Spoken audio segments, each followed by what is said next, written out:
Uipo Khoibu Christian Fellowship Imphal Sinduna Lamdam Asigi Khwaidagi Liraba Community Singi Manungda Ama Oiriba Khoibu Tribe Singi Advent Christmas Pangthokrai Mantri Pukrigi Lamlongei da Pangthokpa Thoramaduda Speaker Oina YM Caution Saka Christmas Chairman YMTK Khoibu Christmas Secretary YM Ringsongam Saka YMTK Khoibu Amadi Imphal Khoibu Tribes Kiana Sarugyake.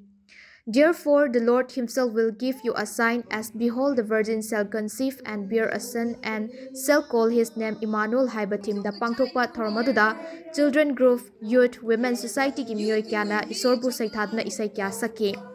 Khoibu Christian Fellowship Women Society Imphal gi Secretary Santala Ronglon Hai Christmas na lakpada atopa jati da mayum pankraba Khoibu ningol singbu fellowship asigi makhada amuk hana punminaduna isorgi mingda sakson minabagi tanja lobani Thormasina lakpada Imphal da thabak tawduna leikraba amadi mahai tamduna leikraba Khoibu tribes sing punminaba fangali haina nungai fungdrokli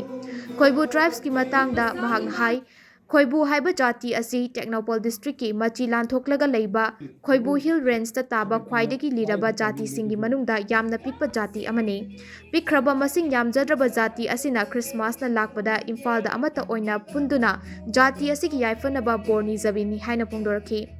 Panba yabadi Khoibu tribes supnagi Manipurda miyoi lising ahumuk khaktamak population leiba lamdam asigi khwaidagi liraba apikpa indigenous community ni hari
Khoigi Christmas ka mari leinana ngasi akoina Advent Christmas asi Imphal gi oina pangthok chariba sida akoina maruoina Khoibu ningol sing atop jati da mayum pankhiba singbusu akoina amuk hanna